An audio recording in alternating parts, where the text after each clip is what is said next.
Hello दोस्तों, आपका स्वागत है आपके अपने चैनल बालक ज्ञान में।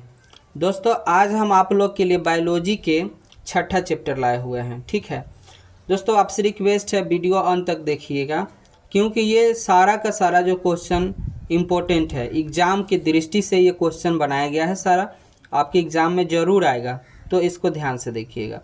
देखिए, पहला जो क्वेश्चन है, डीएनए उंगली छाप, जिसको फिंगर प्रिंटिंग भी कहा जाता है, क्या है और इसकी उपयोगिता पर प्रकाश डालिए। तो देखिए, डीएनए जो है फिंगर प्रिंटिंग डीएनए खंडों के इंडोन्यूक्लियोज की सहायता से विदलन द्वारा निश्चित व्यक्ति की पहचान डीएनए फिंगर प्रिंटिंग कहलाता है। कहने का अर्थ है दोस्तों कि डीएनए एक ऐसा फिंगर प्रिंटिंग है जिससे आजकल लोग सीआईडी देखते होंगे आप लोग कि वहाँ पे कोई अपराधी है तो उसकी पता चल जाता है डीएनए फिंगर प्रिंटिंग से।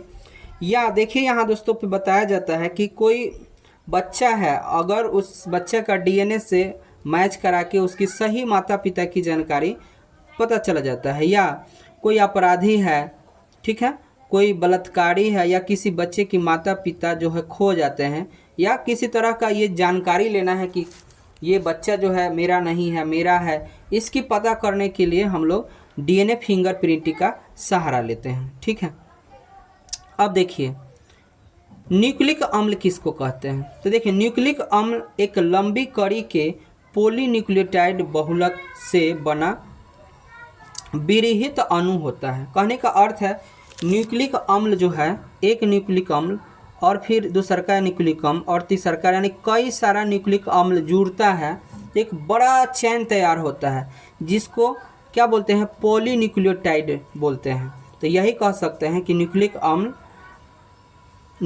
लंबी जो है कड़ी पॉलीन्यूक्लियोटाइड की बहुत बड़ा अणु होता है। ठीक है ना। अगला जो क्वेश्चन है,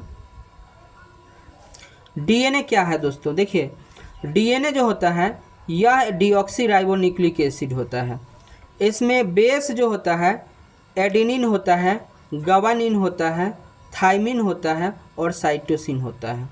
यह द्विकुंडलित होता है और ये आनुवांशिक लक्षण को एक पीढ़ी से दूसरे पीढ़ी में स्थानांतरण करता है। ठीक है, अगला क्वेश्चन जो आया दोस्तों, ध्यान से आप लोग पढ़िएगा, ठीक है ना। डीएनए, आरएनए, ये जो भी चीज़ है।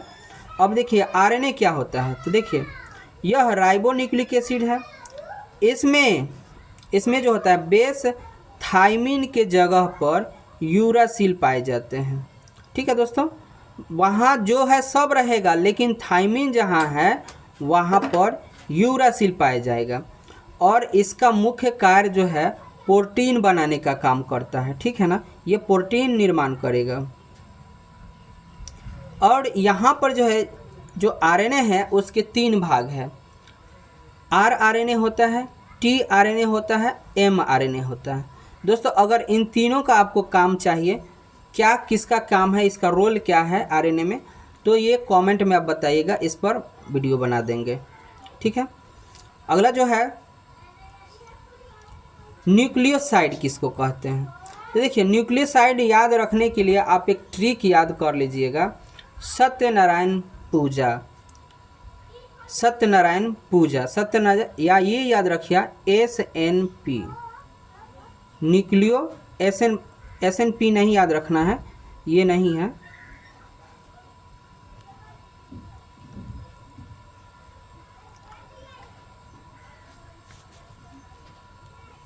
इसका एक ट्रिक याद रखिएगा, क्या क्या है, SN याद रखना है। देखिए, बताना होगा न्यूक्लियोसाइड किसे कहते हैं। तो शर्करा यानी S, और क्या, N यानी नाइट्रोजन। शर्करा और नाइट्रोजनी बेस जो मिलकर बनता है उसको न्यूक्लियोसाइड कहा जाता है। ठीक है, क्या पूछा जाएगा कि न्यूक्लियोसाइड किसे कहते हैं, तो बोलना है कि ऐसा यौगिक जो शर्करा और नाइट्रोजनी बेस से बना हो उसको न्यूक्लियोसाइड कहा जाता है। ठीक है, और दोस्तों जो है न्यूक्लियोटाइड किसको कहते हैं, तो इसको याद रखेंगे ट्रिक, SNP। सत्यनारायण पूजा। देखिए न्यूक्लियोटाइड में क्या होता है, शर्करा होता है, नाइट्रोजनी बेस होता है और फास्फेट। तो एस मतलब शर्करा हो गया, एन मतलब नाइट्रोजनी बेस हो गया, अब पी मतलब फास्फेट। तो कह सकते हैं कि ऐसा यौगिक जो शर्करा, नाइट्रोजन क्षार और फास्फेट से मिलकर बना होता है उसको न्यूक्लियोटाइड कहते हैं। ठीक है। अब देखिए दोस्तों यहाँ पर 8 नंबर क्वेश्चन है ट्रांसक्रिप्शन, जिसको अनुलेखन भी कहा जाता है। डीएनए से आरएनए बनने की प्रक्रिया को ट्रांसक्रिप्शन कहा जाता है। जब डीएनए है, ये डीएनए, और इसी से आरएनए बनेगा, तब हम इसको बोलेंगे ट्रांसक्रिप्शन। ठीक है ना। और इसी के बाद आरएनए से प्रोटीन बनेगा, प्रोटीन बनेगा, उसको ट्रांसलेशन कहेंगे। ठीक है। अगला क्वेश्चन जो है ट्रांसलेशन, जिसको अनुवादन भी और एगो स्थानांतरण भी कहा जाता है। तो ये जो है बताइएगा, आरएनए से प्रोटीन बनने की प्रक्रिया को ट्रांसलेशन कहा जाता है। ठीक है। अब देखिए एक संकर क्रॉस क्या होता है। एक संकर, देखिए एक संकर जो होता है एक संतान का स्वरूप है जो दो अलग प्रजातियों यानी माता पिता के बीच क्रॉस करा करके तथा प्रजनन की क्रिया से प्राप्त होती है। अर्थात देखिएगा, एक उदाहरण से समझिएगा कि घोड़ा है और गधा है, उनके बीच में जो क्रॉस कराएंगे तो जो संतान उससे उत्पन्न होगा उसको खच्चर कहा जाता है। इसलिए आप लोग खुशी मत मनाइएगा, खच्चर कह रहा है तो आप ठीक है, आपको समझिए कि बायोलॉजी में गाली दे रहा है। खच्चर का मतलब समझ जाइए कि यहाँ पर क्या हो रहा है, माँ देख लीजिएगा आप, यहाँ समझ जाइए। ठीक ना, क्या है। अगला जो है इसका या करके, जब दो पौधे के बीच एक इकाई लक्षण के आधार पर क्रॉस कराया जाता है उसको एक संकर क्रॉस कहा जाता है। या तो आप ये याद रख लीजिए और नहीं तो वहाँ से याद कर लीजिए उसको। ठीक है। अगला जो क्वेश्चन है 11, बी डीएनए और जेड डीएनए क्या है। तो देखिए बी डीएनए की कुछ पॉइंट है। तो देखिए जो बी डीएनए है वो दाहिने हाथ की ओर घुमाव होता है, और इसकी दूसरा का पॉइंट है शर्करा फास्फेट नियमित आकार का होता है, और इसकी तीसरा की पॉइंट जो है प्रत्येक घुमाव में 10 बेस जुड़ा होता है, 10 गो बेस जुड़ा होता है। ठीक है। और जेड डीएनए जो होता है ये बाएं हाथ की घुमाव होती है। दूसरा का इसका शर्करा फास्फेट अनियमित आकार का होता है, और इसका जो घुमाव होता है 12 बेस पेयर यानी जोड़ा में होता है। बेस मतलब नाइट्रोजनी बेस। और अगला पॉइंट जो आया है देखिएगा, मानव जीनोम परियोजना को महापरियोजना क्यों कहा जाता है। तो देखिए मानव जीनोम परियोजना एक ऐसा योजना बनाया गया था ना, जिसमें ये देखा गया था कि गुणसूत्र के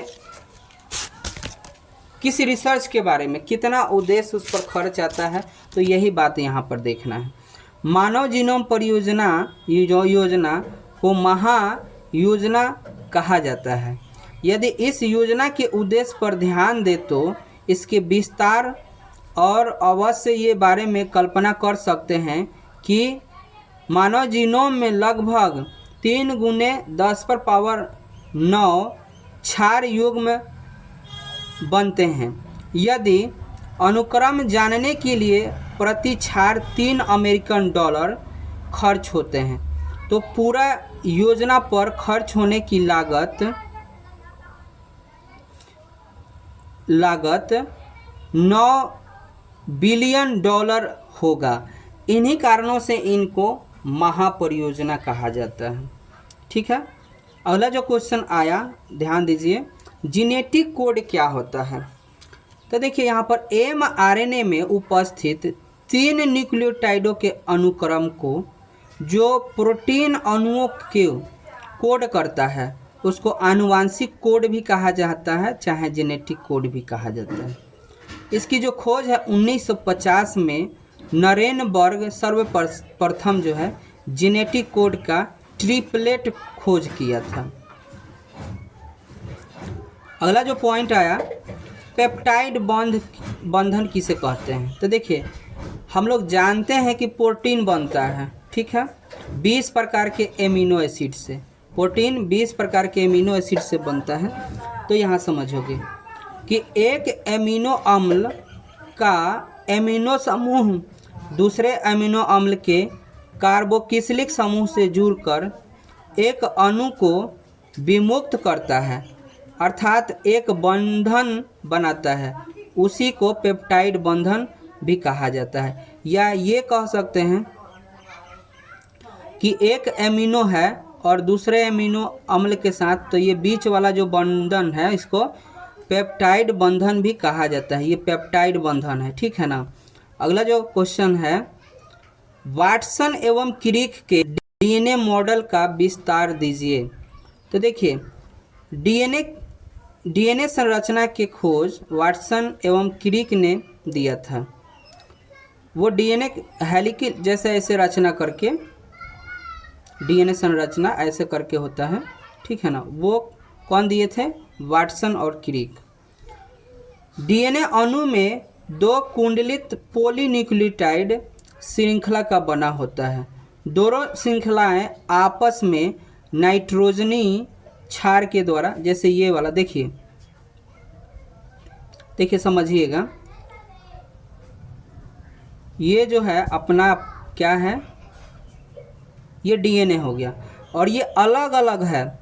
ये कुंडलित बोला गया है यहाँ पर, पॉलीन्यूक्लियोटाइड का ये कुंडली है और ये वाला इसके साथ जुड़ रहा है। तो इसको हम बोल रहे हैं, क्या बोले हैं कि नाइट्रोजनी क्षार के द्वारा जुड़ा होता है। देखिए यहाँ पर ये जोड़ दिए ना, नाइट्रोजनी क्षार के द्वारा जोड़ दिया जाता है। और जो है कुंडलित श्रृंखला के स्तंभ पॉलीन्यूक्लियोटाइड के शर्करा तथा फास्फेट के समूह से बना होता है।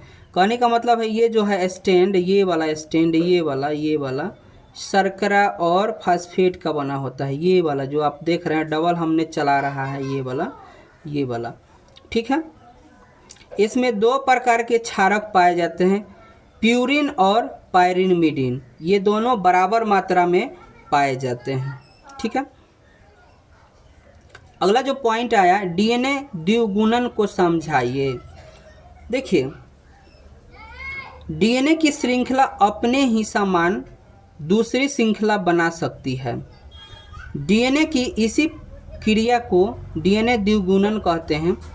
वाटसन एवं क्रिक के अनुसार द्विगुणन के समय डीएनए के दोनों श्रृंखलाओं के क्षारों को हाइड्रोजन यानी डीएनए मॉलिक्यूल बंधन टूट जाते हैं, फलतः दोनों श्रृंखलाएं अलग हो जाती है। कहने का मतलब है कि ये जो डीएनए श्रृंखला है ये टूट के अलग होती है, हाइड्रोजन बॉन्ड के द्वारा इसमें रहता है। अगला जो पॉइंट आया, प्रोटीन की इकाई क्या होती है। यानी कहने का अर्थ है प्रोटीन काची का बना है, तो एमिनो अम्ल का बना हुआ है, ठीक है। न्यूक्लिक अम्ल किसके बहुलक हैं? किसके हैं? तो न्यूक्लियोटाइड का बहुलक है ये, न्यूक्लियोटाइड का। पेप्टाइड बॉन्ड पाए जाते हैं, कहाँ पर पाए जाते हैं? तो प्रोटीन में पाए जाते हैं, ठीक। अगला जो है पॉइंट, कौन सा नाइट्रोजनी क्षार केवल आरएनए में पाया जाता है। तो हमने आपसे बताया था कि थायमिन के जगह पर क्या पाए जाते हैं, तो थायमिन के जगह पर यूरासिल पाए जाते हैं, ठीक है। अब 20 नंबर जो क्वेश्चन है, आरएनए, यहाँ 20 नंबर क्वेश्चन में क्या है, सॉरी डीएनए होता है। डीएनए के डबल हेलिकल संरचना को प्रतिपादित करने वाला वैज्ञानिक कौन था? तो वाटसन और क्रिक थे, ठीक है।